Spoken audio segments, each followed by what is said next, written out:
Bangladesh, l'Assemblée va maintenant entendre l'allocution de son Excellence Dorin Recean, Premier ministre de la République du Moldova. Je prie le protocole de bien vouloir accompagner son Excellence et je l'invite à prendre la parole devant l'Assemblée.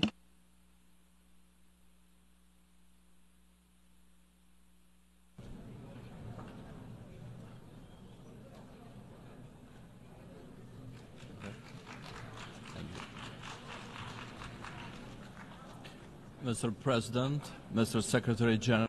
Monsieur le Président, Monsieur le Secrétaire général, Excellence, c'est pour moi un honneur de représenter mon pays, la République du Moldova, dans cette enceinte unique où les nations grandes comme petites échangent quant aux questions les plus pressantes au cœur de l'agenda international, les changements climatiques, la pauvreté, la crise mondiale du coût de la vie. Voilà les défis qu'il incombe à notre génération de relever, tout comme les défis en matière de paix et de sécurité. Depuis un certain temps maintenant, nous avons eu le sentiment de vivre dans un système international basé sur des règles, décourageant fermement les conquêtes géopolitiques, la construction de sphères d'influence et le mépris des aspirations des nations plus petites. Le monde était un endroit beaucoup plus sûr lorsque les pays plus petits avaient leur mot à dire, lorsque les choix de leur population étaient respectés. La paix, la sécurité, la prospérité, la liberté de choix, voilà les priorités du Moldova aujourd'hui. Des générations d'intellectuels, d'écrivains, de militants se sont battus pour notre indépendance et pour la liberté de choisir notre identité et nos valeurs. Et ils ont réussi. Le Moldova est devenu un pays libre. 33 ans après notre accession à l'indépendance, nous voyons leur succès dans la confiance qui anime notre jeunesse, dans la revitalisation de notre culture, dans la fierté qui habite notre population sur la scène internationale, certaine qu'elle est de détenir les rênes de son destin. Mais dans notre région, la guerre non provoquée, injuste, la guerre d'agression livrée par la Russie contre l'Ukraine menace de déchirer le tissu de l'ordre international. Elle nous ramène à l'époque des dynamiques de pouvoir, lorsque les grands États servaient leurs desseins avec cynisme, divisaient la région en sphères d'influence et annexaient leurs voisins plus petits. Pour le Moldova, ça n'est pas un souvenir distant, c'est une menace qui pointe à l'horizon. Nous ne connaissons que trop bien les conséquences d'une telle dynamique et nous sommes décidés à ne jamais revenir à une telle époque. N'oubliez pas que le Kremlin ne veut pas de négociation, il veut notre reddition. Les excuses avancées, les circonstances décrites n'importent peu. C'est la loi du plus fort que certains veulent faire régner aujourd'hui avec ces guerres hybrides, la subversion d'États démocratiques.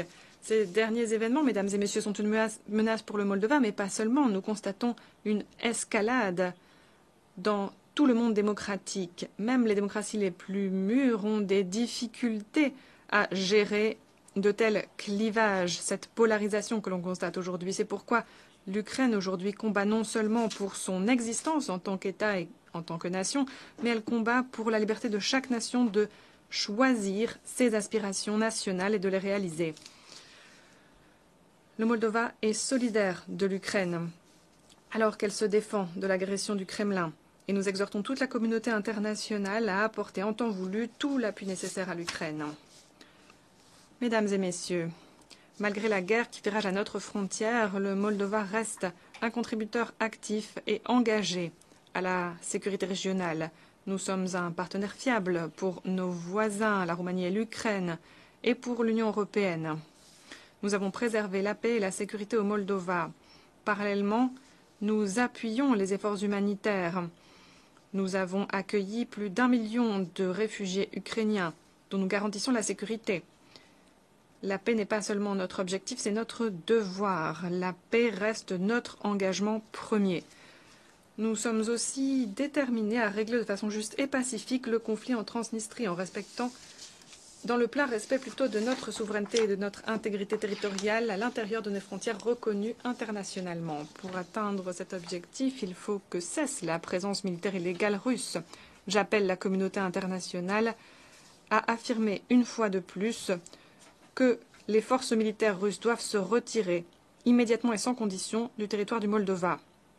Là encore, cela ne concerne pas seulement notre pays. Il s'agit de défendre le droit international, de préserver la stabilité régionale et de faire en sorte qu'aucun pays ne voit sa souveraineté mise à mal par une présence militaire étrangère. Mesdames et messieurs, la destinée du Moldova doit être déterminée par ses habitants et pas des puissances étrangères. Les efforts du Kremlin visant à faire ployer notre dignité et la volonté de notre population à travers des actes d'intimidation, de subversion en interne comme en externe,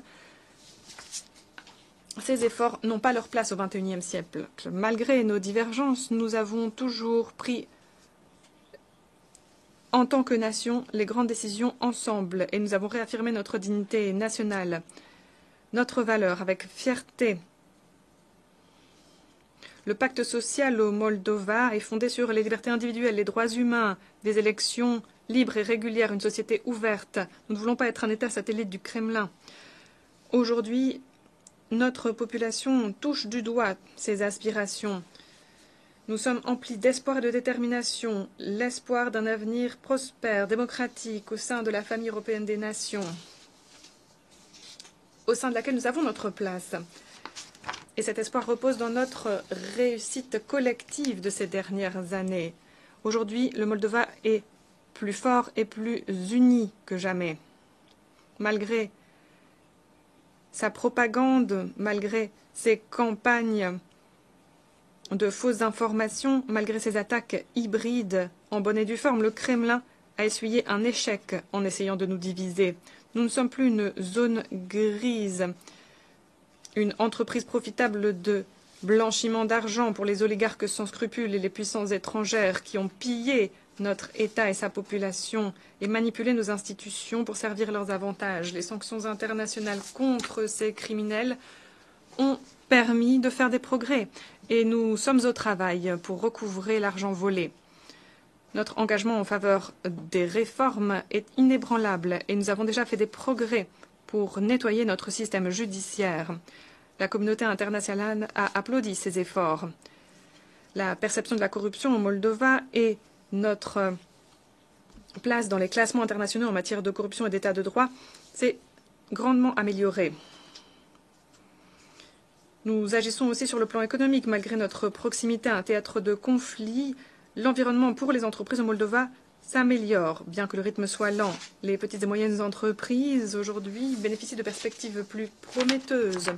Nous travaillons aussi à combler le fossé numérique et à rapprocher les instances de gouvernement des citoyens. Ces quelques dernières années, nous avons davantage investi dans le domaine des infrastructures qu'au cours des 10 années qui ont précédé cette période. Notre indépendance énergétique aujourd'hui, c'est une réalité. On ne peut plus faire chanter les dirigeants du Moldova en brandissant l'arme énergétique.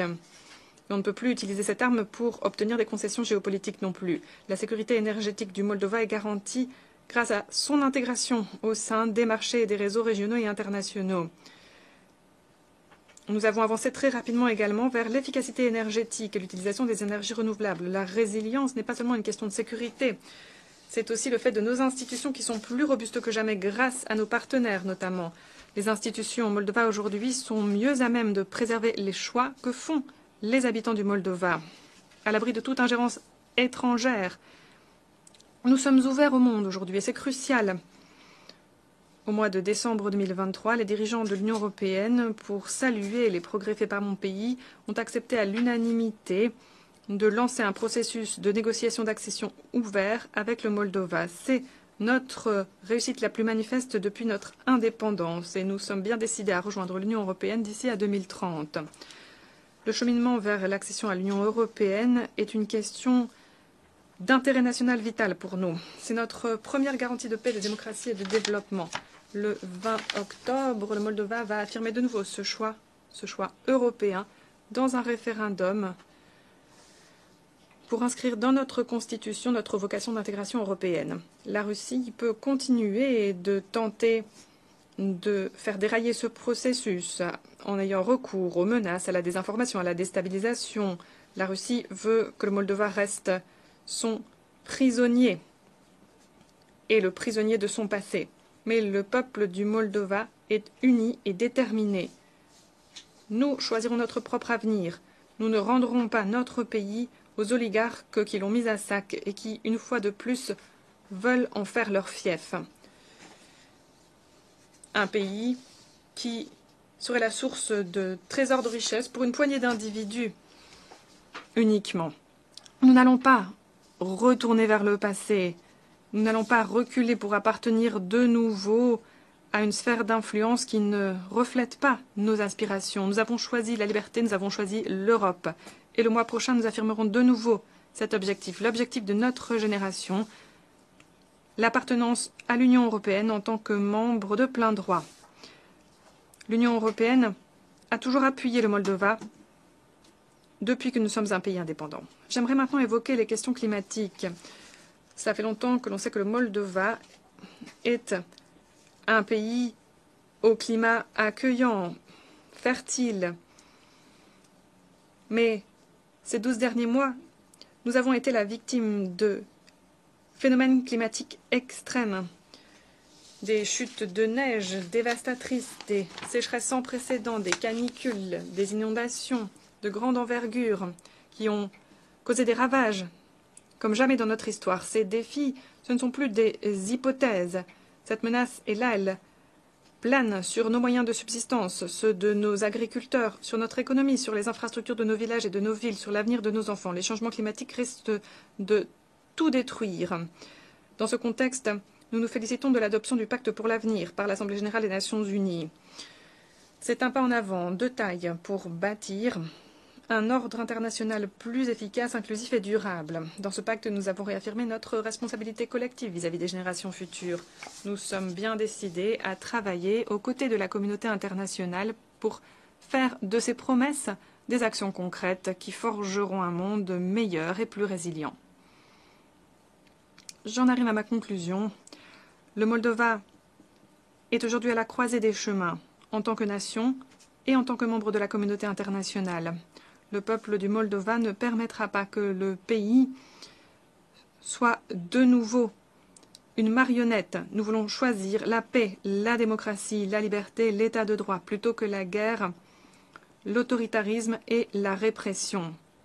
Pour nous, cela veut dire choisir l'Europe. C'est notre décision. Et nous sommes plus résolus que jamais à avancer avec détermination vers l'appartenance à l'Union européenne. C'est un projet pour la paix et la prospérité. Nous refusons la guerre, l'agression et toute attaque à la dignité humaine. Să fim consolidați și să aducem Republica Moldova acolo unde este locul, în marea familie europeană, unde pacea și prosperitatea sunt asigurate. Thank you.